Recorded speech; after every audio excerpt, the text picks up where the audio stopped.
사랑과 내려오신 주님 감사합니다. 주님의 이름은 놀랍고 아름다우심을 또 고백하며 선포합니다. 영원한 생명의 주가 되셔서 이 땅에 오신 주님, 정말 고난 속에서도 우리에게 소망을 주시고 또 부활하심으로 말미암아 우리에게 또한 부활의 소망을 허락하여 주신 것에 인하여 감사하고 찬양합니다. 오늘도 우리를 이 자리에 불러주셔서 감사합니다. 오직 주님만 영광 받아주시고 주의 성령이 이곳에 충만케 임자여 주셔서 주의 말씀이 우리 심령골수를 찔러 쪼개게 하시고 주님의 선하신 뜻을 쫓아 믿음으로 살아가는 우리의 삶이 되게 하여 주시옵소서. 오늘도 이 자리 가운데 함께 하시는 주님을 찬양하며 예수님의 이름으로 기도드립니다. 아멘. 네, 반갑습니다. 우리 말씀을 보겠습니다. 말씀은 요한복음 6장 16절에서 29절입니다. 요한복음 6장 16절에서 29절. 요한복음 6장 16절에서 29절까지 말씀을 같이 한번 읽겠습니다. 요한복음 6장 16절. 저물매 제자들이 바다에 내려가서 배를 타고 바다를 건너 가버나움으로 가는데 이미 어두웠고 예수는 아직 그들에게 오시지 아니하셨더니 큰 바람이 불어 파도가 일어나더라. 제자들이 노를 저 12여리쯤 가다가 예수께서 바다 위로 걸어 배에 가까이 오심을 보고 두려워하거늘 이르시되 내니 두려워하지 말라 하신대 이에 기뻐서 배로 영접하니 배는 곧 그들이 가려던 땅에 이르렀더라. 이튿날 바다 건너편에 서 있던 무리가 배 한 척 외에 다른 배가 거기 없는 것과 또 어제 예수께서 제자들과 함께 그 배에 오르지 아니하시고 제자들만 가는 것을 보았더니 그러나 디베라에서 배들이 주께서 축사하신 후 여럿이 떡 먹던 그곳에 가까이 왔더라. 무리가 거기에 예수도 안 계시고 제자들도 없음을 보고 곧 배들을 타고 예수를 찾으러 가버나움으로 가서 바다 건너편에서 만나 랍비여 언제 여기 오셨나이까 하니 예수께서 대답하여 이르시되 내가 진실로 진실로 너희에게 이르노니 너희가 나를 찾는 것은 표적을 본 까닭이 아니요 떡을 먹고 배부른 까닭이로다. 썩을 양식을 위하여 일하지 말고 영생하도록 있는 양식을 위하여 하라. 이 양식은 인자가 너에게 주리니 인자는 아버지 하나님께서 인치신 자니라. 그들이 묻되 우리가 어떻게 하여 하나님의 일을 하오리까? 예수께서 대답하여 이르시되 하나님께서 보내신 일을 믿는 것이 하나님의 일이니라 하시니. 아멘. 네, 반갑습니다. 오늘 이 말씀을 가지고 좀 말씀을 나누고자 합니다. 주제를 좀 이렇게 잡아봤습니다. 믿음으로 삽시다. 믿음으로 삽시다. 예. 이번 주간이 이제 고난 주간이잖아요, 그죠? 고난 주간인데 아마 또 각자가 또 교회들마다 또 특세나 또 저녁에 부흥회하는 교회들도 좀 있더라고요. 그리고 아마 청년들 중에는 대학생들 중에는 또 뭐 미디어 금식 이렇게 이제 새로운 용어들이 많이 생기고 있어요. 요즘 미디어가 어떻게 금식하는지 모르겠지만 미디어를 안 보고 이렇게 하는 어떤 그런 것들도 하고 뭐 그렇게 하는데 좀 그런 생각을 좀 해봤습니다. 우리가 이번 한 주간을 이제 고난 주간으로 보내고 또 주일이면 부활 주일인데 그 주님의 고난을 잠깐 기념하고 묵상하고 또 주일날 부활을 기뻐하고 이 정도로 끝내서 될 일일까라는 좀 생각을 해보고요. 우리가 매일매일 주님의 그 부활하심 때문에 우리가 부활의 소망이 있잖아요, 그죠? 그래서 우리가 좀 믿음으로 사는 삶을 살았으면 좋겠다라는 좀 생각이 들어집니다. 예수님의 오심은 분명합니다. 그리고 예수님은 십자가에서 죽으시고 부활하셨죠. 우리의 죄를 위해서 우리의 죄값을 대속해서 대신해서 치러와 주셨고 부활하심으로 말미암아 부활의 첫 열매가 되심으로 우리에게 부활의 소망을 주셨습니다. 오늘 이제 요한복음 6장에 이렇게 쭉 보다 보면 참 이 제자들의 모습도 보이고 무리들의 모습도 좀 보이는 것 같아요. 혹시 우리 성도님도 예전에 그 사오정 시리즈라고 요즘 세대는 모를 겁니다, 그죠? 사오정 시리즈라고 있잖아요, 그죠? 마치 저는 이제 이 무리들을 보면서 참 사오정 같다. 왜 이래 말귀를 못 알아들을까? 좀 그런 생각들을 좀 해보게 되는 것 같아요. 때로는 이 모습이 우리의 모습도 아닐까라는 생각을 좀 해보게 됩니다. 예수님은 분명하게 말씀하심에도 불구하고 알아듣지 못하는 때로는 제자들의 모습과 이 무리들의 좀 모습들을 좀 보게 되는 것 같습니다. 예수님은 이 땅에 오신 이유가 분명하게 얘기하십니다. 읽진 않았지만 6장에 보면은 6장 38절에 이래 보면 이렇게 말씀하고 있습니다. 제가 한번 읽어드리겠습니다. 6장 38절 내가 하늘에서 내려온 것은 내 뜻을 행하려 함이 아니요 나를 보내신 이의 뜻을 행하려 함이니라. 그리고 39절에 보면 나를 보내신 이의 뜻은 내게 주신 자 중에서 내가 하나도 잃어버리지 아니하고 마지막 날에 다시 살리는 이것이니라. 40절에 내 아버지의 뜻은 아들을 보고 믿는 자마다 영생을 얻는 이것이니 마지막 날에 내가 이를 다시 살리리라 하시니라. 아멘. 예수님이 오신 이유는 분명히 하나님 아버지께서 나를 보내셨는데 그 뜻은 뭐라고 얘기하고 있습니까? 나를 보고 아들을 보고 믿는 자마다 영생을 얻고 마지막 날에 다시 살려주신 이 일을 위해서 오셨다라고 분명하게 얘기를 하고 있습니다. 여러분 그 하루하루를 우리가 부활의 소망 가운데 살아가고 계십니까? 살아가고 계시죠? 예, 당연한 질문을 하니까 대답을 안 하시죠. 그리고 정말 우리가 예수님을 믿으면 우리에게 무엇이 있다고요? 영생이 있습니다. 생명이 있습니다. 그 생명을 누리며 살아가고 계세요. 여러분 오늘 이 16절 이전에 보면은 놀라운 사건이 벌어집니다. 그죠? 우리가 너무 잘 알고 있는 오병이의 사건이 벌어집니다. 이 오병이의 사건이 무엇입니까? 이 보리떡 5개 물고기 2마리로 남자만 5,000명 이 무리들을 먹이시고 남기신 이 사건 정말 놀랍죠. 엄청나죠. 그런데 이 사건을 통해서 이 무리들은 이렇게 생각합니다. 6장의 14절에 보면 성경책 있으신 분들 한번 보시면 좋을 것 같습니다. 6장 14절에 보면 그 사람들이 예수께서 행하신 이 표적을 보고 말하되 이는 참으로 세상에 오실 그 선지자라 하더라. 여러분 이 무리들은 예수님께서 이 보리떡 5개 물고기 2마리로 막 이 일들을 행하시니까 이들은 구약에서 얘기했던 모세가 예언했던 선지자 그것이 어디에 있냐면 신명기 18장에 보면 신명기 18장 15절에서부터 보면 이 모세가 말하고 있습니다.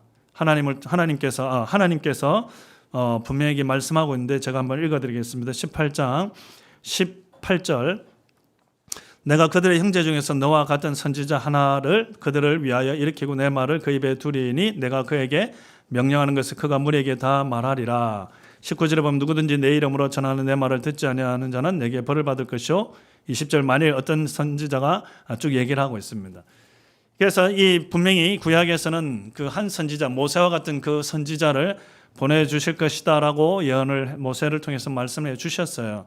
근데 예수님께서 이 놀라운 기적을 이적을 표적이라고 얘기를 하고 표적을 행하시니까 무리들이 정말로 이 예수님이 그 선지자가 아닌가라고 얘기를 하고 있습니다. 근데 이 당시에 그 선지자라는 말은 메시아라는 걸로 이들이 받아들이고 있었던 그런 어떤 시대적 상황이었습니다. 근데 이 선지자를 뛰어넘어서 15절에 보면 6장 15절에 보면 그러므로 예수께서 그들이 와서 자기를 억지로 붙들어 임금으로 삼으려는 줄 아시고라고 얘기하고 있어요. 무리들은 선지자를 뛰어넘어서 이 예수님을 임금으로 삼으려고 이렇게 막 달려들었던 것 같아요. 붙들어서 막 그랬던 것 같아요. 아마 이 사람들이 이해가 되어지기도 합니다. 우리가 이제 가장 중요한 것이 먹고 사는 문제잖아요. 놀랍잖아요. 이 물고기 2마리와 보리떡 5개로 5,000명, 그 약 2만 명, 많으면 2만 명. 이런 놀라운 수많은 사람들을 먹이셨잖아요. 예수님. 그리고 남기셨어요. 여러분 예수님만 계시면 그냥 끝나죠. 예수님 배고픕니다 하면 갑자기 막 그죠? 돌로 떡도 만드실 수 있는 분이잖아요. 아마 사람들은 그래서 이 자신들의 어떤 물질적인 필요, 육신적인 필요를 채울 수 있는 이 예수님의 놀라운 일을 보고 예수님을 임금을 삼으려고 막 그렇게 하셨어요. 그죠? 뭐 예수님이 우리가 하나님이시기 때문에 또 예수님은 한순간도 왜 자기가 이 땅에 오셨는지를 하나님께서 왜 보내셨는지를 잊지 않으셨기 때문에 가감하게 유혹을 뿌리칠 수 있었지만 누군가 이런 기적을 행하면 그죠? 만약에 제가 이런 기적을 할 수도 없겠지만 행한다고 여러분이 저를 따라오면 제가 어떻게 할까요? 겉으로는 겸손한 척 할 수 있어요. 그러나 뭔가 좀 속에서 그냥 그렇지 한마디면은 그죠? 이게 좌지우지 될 수 있는 아주 놀라운 그런 일들을 할 수 있지 않겠습니까?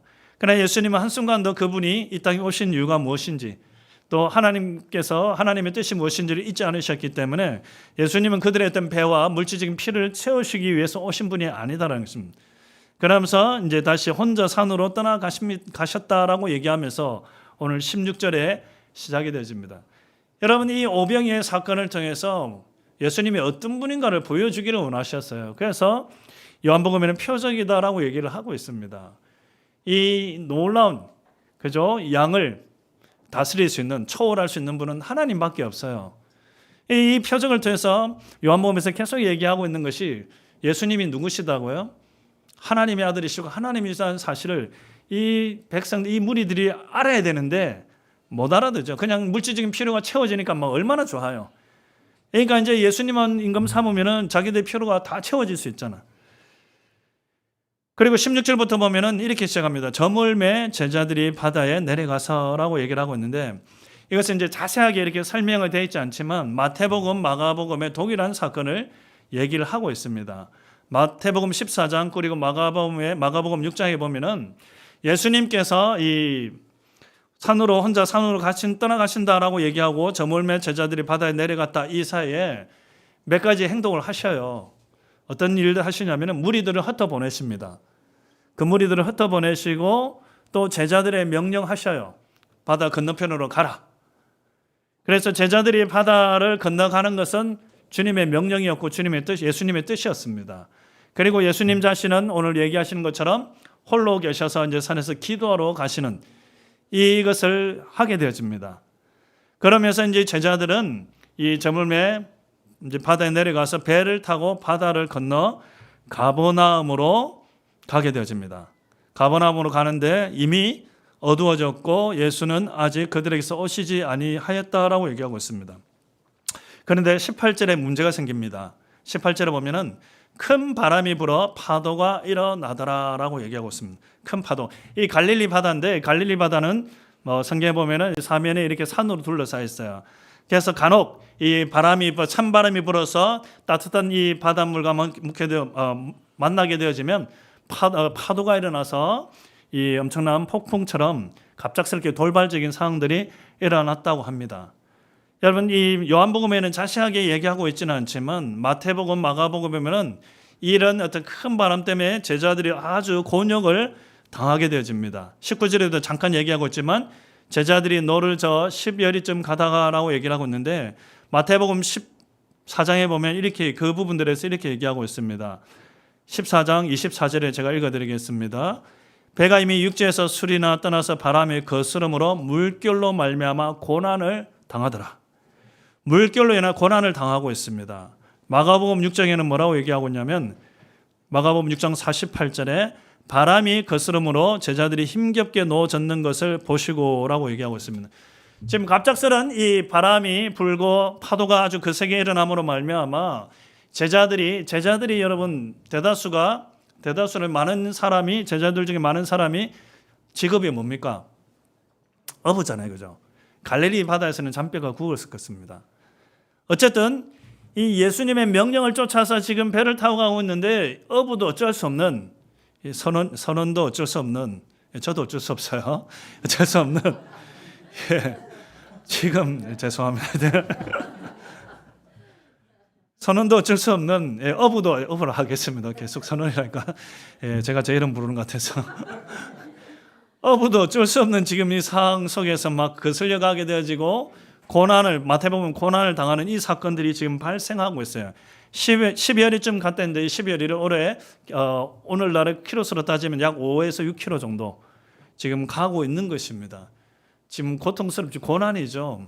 이 바람에 거슬려서 어쩔 수 없는 지금 상황, 아무리 잔뼈가 굵은 얼버라도 지금 밀려가고 있는 이 상황이 발생하고 있는 것입니다. 여러분 잘 생각해 보십시오. 지금 제자들이 그냥 가고 싶어서 가는 것입니까? 아니죠. 제가 조금 전에 얘기했지만 예수님이 건너편으로 가라고 명령을 하셨어요. 명령을 받아서 지금 제자들은 가고 있는 것입니다. 가고 있는데 예기치 못한 돌발적인 상황이 불어닥치는 거예요. 일어나게 된 것입니다. 고난스럽죠. 어렵죠. 때로는 아마 그들 속에 오늘 예수님이 표현하신 걸 보면은 두려움들이 있었던 것 같아요. 막 두려움들이 있었습니다. 여러분, 우리의 신앙생활도 마찬가지지 않겠습니까? 우리가 신앙생활을 하다 보면 우리가 주님의 뜻을 쫓아 살아간다고 얘기를 하는데 때로는 우리도 예기치 못한 많은 어려움, 고난들이 생기잖아요. 그죠? 어려움과 고난들이 생깁니다. 여러분들 어떻습니까? 고난이 안 생기십니까? 근데 저도 고난들이 생기더라고요. 어려움들이 생기더라고요. 그래서 막 예수님, 저도 몇 번 얘기했지만 예수님 믿었더만 막 한참 믿고 열정이 있을 때 집에 무당 불러서 굿도 하고 막 부딪히고 저는 이제 뒤에서 기도하고 제가 또 한 성격 했잖아요. 그래서 막 굿하면 저는 뒤에서 기도하고 난리 났겠죠. 그러면서 막 어쨌든 가족들이 반대하고 그런 어떤 상황들이 발생했어요. 속으로 그런 마음이 들었어요. 그때는 신앙이 그렇게 믿음이 좋지 않았기 때문에 왜 주님, 내가 주님을 이렇게 열심히 섬기려고 하는데 이런 어려움들, 고난들이 오게 하십니까? 이런 좀 불평함들, 그런 것들이 좀 생겼습니다. 물론 이제 그걸로 끝났겠습니까? 또 이제 여러 가지 우리가 신앙생활 하다 보면 주님을 위해서 살아간다고 하지만 그 살아가는 과정 속에서 우리도 예기치 못한 고난들이 오잖아요. 어려움들이 오잖아요.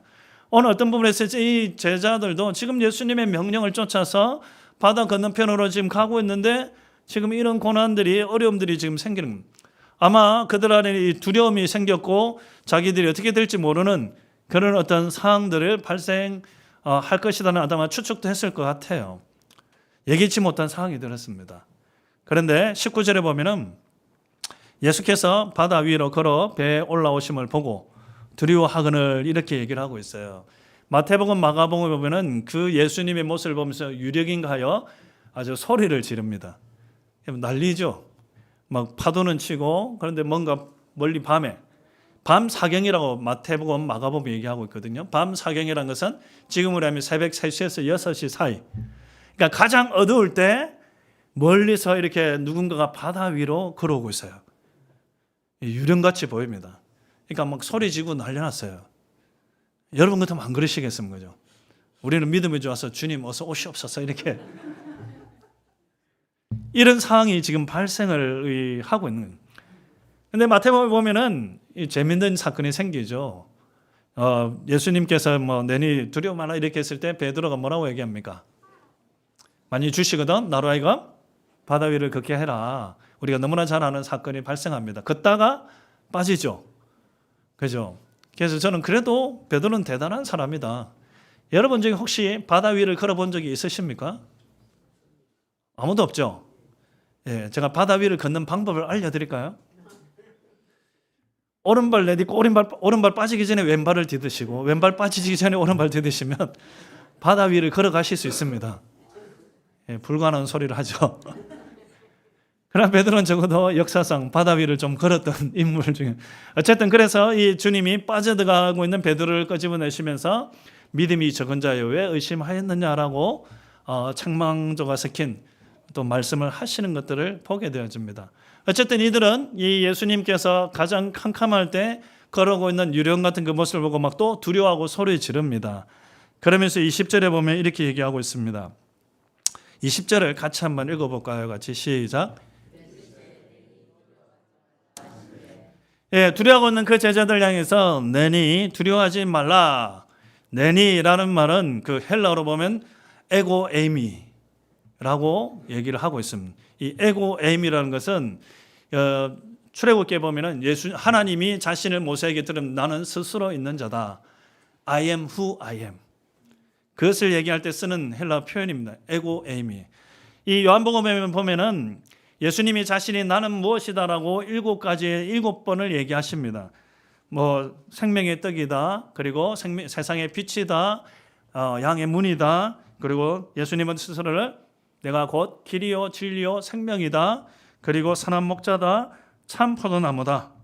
이런 식으로 또 부활이요 생명이다라고 말씀을 하고 계셔요.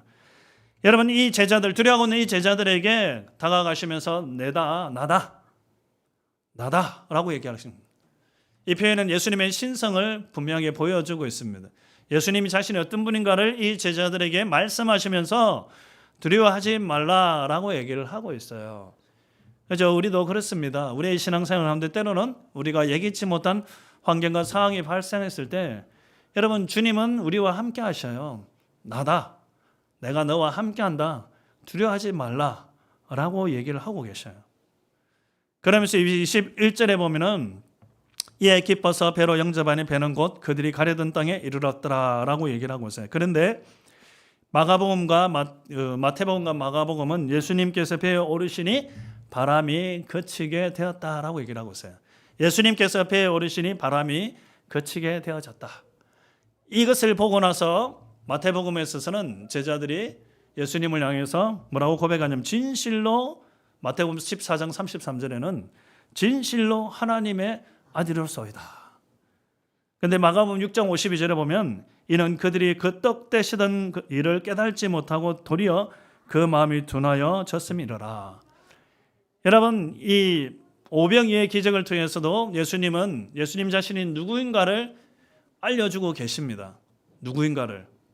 오늘 이 바다 위를 걸으셨던, 그리고 두려움에 떨고 있는 이 제자들에게 함께 하셨을 때 이 바람이 거쳐지는 것을 보면서 예수님이 자신이 누구이신가를 이 제자들에게 보여주고 있습니다. 그나마 마태복음에서는 얘기를 하죠. 진실로 하나님의 아들이로소이다 라고 고백을 합니다. 여러분, 우리의 신앙도 마찬가지입니다. 우리의 관심은 때로는 우리의 물질적인 필요, 육신적인 필요에 많이 초점을 맞춰 있다 보면 우리가 주님께서 우리의 필요에 응답해 주셨을 때 여러분 감사하죠. 감사한데 정말 주님이 어떤 분인가를 깊이 묵상을 해보십니까? 때로는 우리가 고난이 왔을 때, 어려움이 왔을 때 이 고난을 극복하기 위해서 우리가 때로는 부르짖고, 아마 이 제자들의 모습처럼 때로는 두려워하고 그러면서 부르짖었고, 주님이 우리와 함께 하심을 그것이 그 바람이, 그 고난이 거쳐졌을 때 감사하지만 이것을 통해서 주님이 어떤 분이신가를 혹시 여러분 묵상해 보십니까? 주님은 그것을 해결해 주시는 것도 물론 해주시죠. 그러나 그것을 통해서 주님 자신이 어떤 분인가를 우리에게 더 드러내기를 원하시고, 또 그 주님을 더 드러내심으로 말미암아 우리가 그 주님을 더 깊이 신뢰하고 믿기를 원하신다는 사실을 우리가 기억하셔야 되겠습니다. 그렇기 때문에 우리는 우리가 원하는 그 일들이 일어났을 때도 그 주님이 어떤 분인가를 고백할 수 있어야 되고요. 때로는 우리가 고난과 어려움 속에서도 그 속에서 하나님이 일하실 때 그분이 어떤 분인가를 깊이 묵상하면서 우리의 신앙이 성장해 가야 된다. 저는 그렇게 고백하고 싶습니다. 때로는 여러분, 여기는 이제 예수님이 홀로 기도하시다가 이렇게 오시는 장면이지만 마가복음 4장과 또 누가복음에 보면은 마태복음에 보면은 배를 타고 가고 예수님이 그 배를 같이 타고 있음에도 막 풍랑이 일어나잖아요. 때로는 우리의 신앙도 그렇습니다. 우리가 고난이 없는 것이 아닙니다. 어려움이 없는 것이 아닙니다. 그러나 그 고난과 어려움 속에서 우리가 그 주님을 신뢰하고 그 주님을 믿음으로 바라봤을 때 그 주님이 어떤 분인가를 우리에게 알려주기를 원하시고 보여주기를 원하시는 것입니다. 아멘. 그렇기 때문에 여러분, 물론 고난이 고통스럽고 힘들 수 있지만 그 고난 뒤에 정말로 예수님을 깊이 체험하는 기회가 주어지는 것입니다. 여러분, 이 바다 위를 걸으신 예수님, 그 예수님의 사건을 통해서 예수님은 제자들에게 주님 자신이 어떤 분인가를 또 보여주고 계십니다. 주님은 내니 두려워하지 말라. 내니라는 표현은 하나님이십니다. 그리고 그분이 함께 하셨을 때 바람이 잠잠해졌습니다. 거치게 되어졌습니다. 바람을 다스리시는, 자연을 통치하시는 그 하나님이십니다. 아멘. 그러고 나서 22절에부터 보면은 이 무리들이 예수님이 찾기에 혈안이 되어 있습니다. 찾아도 안 보이니까 24절에 보면 무리가 거기에 예수도 안 계시고 제자들도 없음을 보고 곧 배들을 타고 예수를 찾으러 가버나움으로 가서, 정말로 열심히죠. 열심히 정말 예수님을 찾아왔어요. 왔습니다. 그러면서 25절에 보면 바다 건너편에서 만나 랍비 언제 여기 오셨나이까 하니, 언제 오셨나이까, 언제 어떻게, 좀 어떻게라는 표현이 생략되어 있지만 분명히 이 무리들은 예수님이 제자들과 함께 가지 않았다는 것을 22절에 보면 얘기를 하고 있어요. 그러니까 이 예수님이 지금 와 계시니까 언제 어떻게 오셨습니까? 라고 물으니까 예수님은 또 그에 대한 대답을 하는 것이 아니라 26절 같이 한번 읽어볼까요? 26절 시작.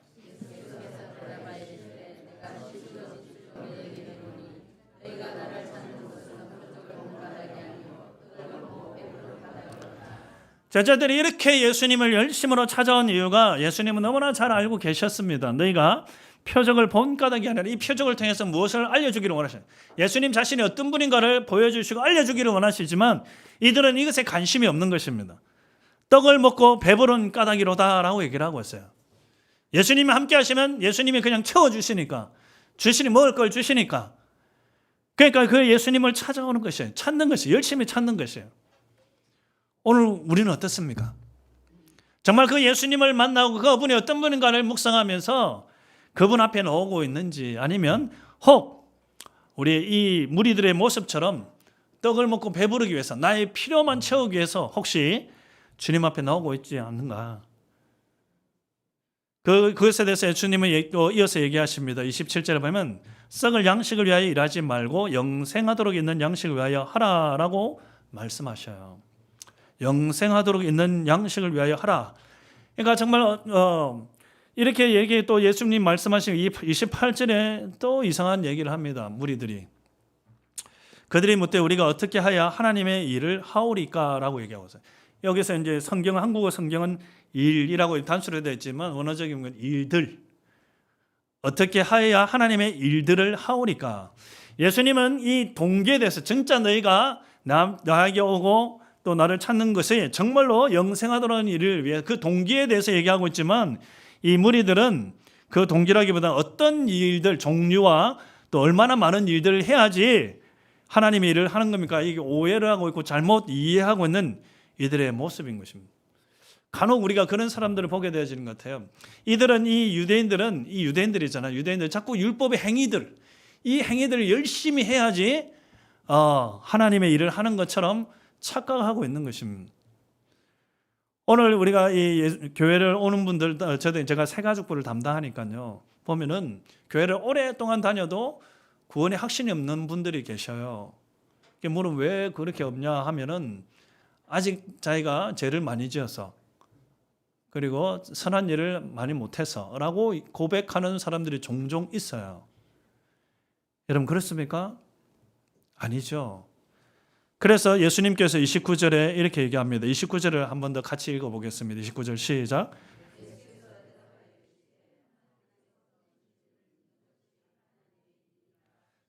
이 무리들은 일들, 제가 이게 한국어 성경에는 하나님의 일이라고 되어 있지만 일들이라고 이렇게 물어봤지만 예수님은 뭐라고 답을 하시냐면은 하나님의 일이다라고 했는데, 이 일은 그 일, 단수를 얘기하고 있어요. 단수. 그 일. 그 일이 뭐냐?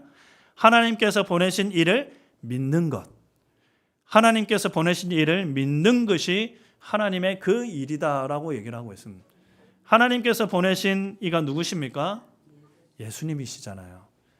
예수님을 믿는 것이 하나님의 일이다라고 분명하게 얘기를 하고 계십니다. 우리가 교회에서 많은 섬김을 할 수도 있습니다. 중요합니다. 그러나 우리가 가장 중요하게 여겨야 될 것은 누구를 믿는 것이다 하고요? 예수님을 제대로 믿는 것입니다. 예수님을 제대로 믿는 것이에요. 우리의 동기가 어떤 우리가 복을 받고 막 그런 어떤 출세하고 성공하기 위해서 그렇게 주님을 가서 일을 하고 이런 게 아니라, 정말로 우리의 동기가 정말 우리에게 생명을 주신 예수님을 순수하게 전적으로 믿는 것이 주님의 일이고, 오늘 주님은 그렇게 얘기하십니다. 54절 한번 같이 읽겠습니다. 6장 54절. 6장 54절 시작. 내 살을 먹고 내 피를 마시는 자는 영생을 가졌고 마지막 날에 내가 그를 다시 살리는. 내 살을 먹고 내 피를 마시는 자라고 얘기했는데, 이것은 결론적으로 얘기하면은 예수님의 십자가의 사건을 믿는 것입니다.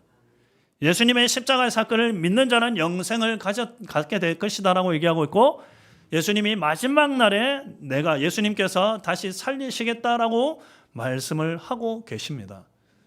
여러분, 우리가 가장 중요하게 여겨야 될 것은 교회 봉사도 중요합니다. 그러나 그것보다 더 근본적으로 해야 될 것은 바로 예수님의 그 십자가의 사건을 믿음으로 받아들인 것입니다. 예수님은 우리를 위해서, 죄를 위해서 십자가에 죽으셨고 살아나셨어요. 그것을 정말로 믿는 것입니다. 그리고 그 우리의 믿음이 계속적으로 성장해가는 것입니다. 그 믿는 자에게는 영원한 생명을 가졌다라고 얘기하고 주셨습니다. 우리의 어떤 노력으로 얻은 것이 아니라 전적인 주님의 은혜로 주셨다라고 얘기를 하고 계셔요. 아멘.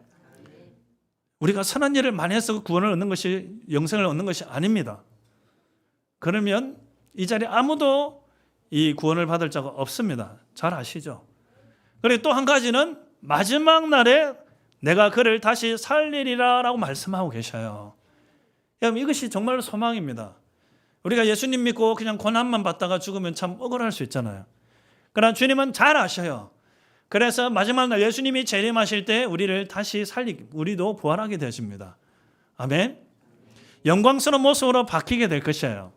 예수님이 죽었다가 다시 살아나셨을 때 그 모습이 알아보지 못했던 것처럼 지금 우리의 모습은 그죠?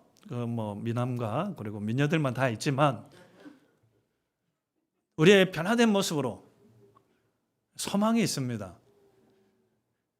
예수님께서 분명히 그렇게 얘기하고 계십니다. 우리는 바로 주님의 일은, 하나님의 일은 예수님을 믿는 것이에요. 예수님이 어떤 분이십니까? 우리에게 유일하게 생명을 주실 수 있는 유일한 분이십니다. 아멘. 그리고 우리를 다시 살리시는 분이십니다. 그 예수님을 제대로 믿는 것이에요.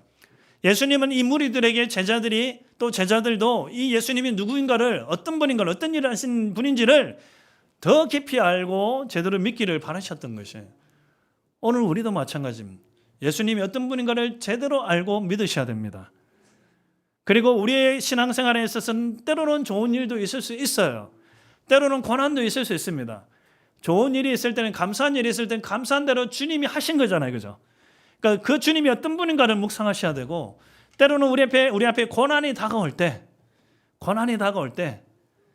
여러분, 그 주님을 초청해서 그 주님이 함께 하실 때, 오늘 제자들과 함께 하셨을 때 바람이 거친 것처럼 그것을 통해서 이 주님이 어떤 분인가를 더 깊이 알고 체험하고 고백해야 되는 것입니다. 아멘. 그러면서 57절에 말씀하십니다. 56절, 57절 보겠습니다. 6장 56, 57 제가 읽어드리겠습니다. 내 살을 먹고 내 피를 마시는 자는 내 안에 거하고 나도 그의 안에 거하리니 살아계신 아버지께서 나를 보내시면 내가 아버지로 말미암아 사는 것 같이 나를 먹는 그 사람도 나로 말미암아 살리라. 아멘. 우리가 누구로 말미암아 살아야 된다고요?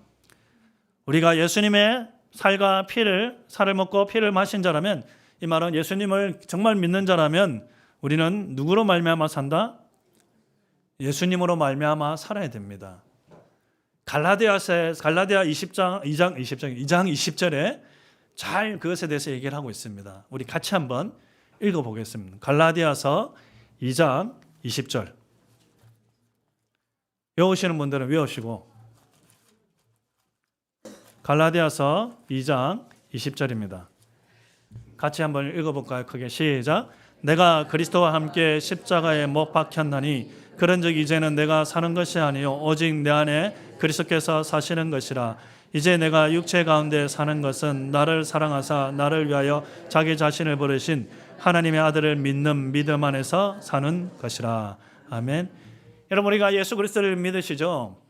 그러면 바울은 갈라디아 성도들의 그리스도와 함께 십자가에 못 박혀 죽었다. 그죠? 그래서 이제는 내가 사는 것이 아니라 내 안에 누가 산다? 그리스도께서 사시는 것이다. 내가 이제 이 육체 가운데서 살아가는 것은 누구를 위하여?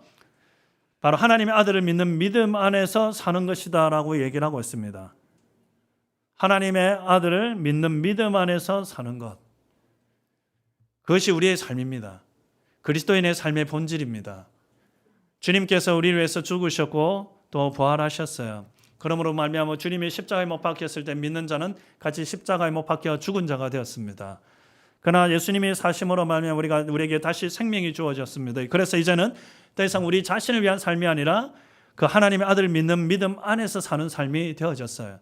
나의 욕심을 채우고 나의 어떤 물질적인 필요만을 채우는 삶이 아니라 주님께서 하나님의 뜻을 행하셨던 것처럼 우리도 바로 그 주님의 뜻을 위해서 살아가는 인생이 된 것입니다.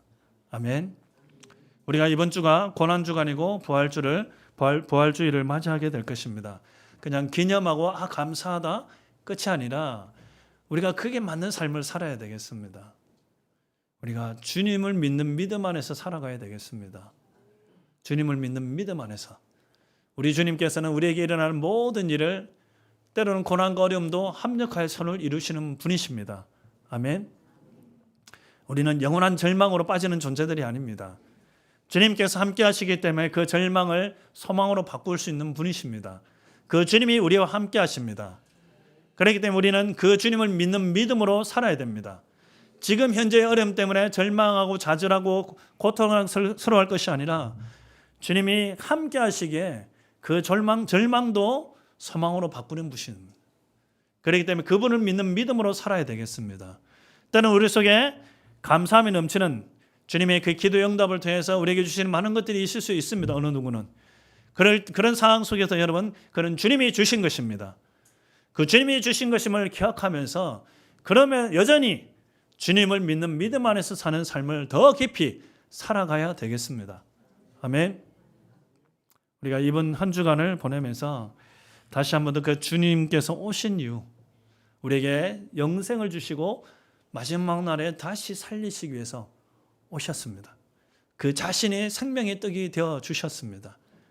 그리고 그 자신이 죽음의 길을 가셨고 그분을 믿는 자마다 바로 생명을 주시고 마지막 날에 다시 살리겠다고 약속하고 계십니다. 여러분, 이것이 우리의 소망입니다. 감사죠. 여러분, 그 소망 속에서 살아가십시오.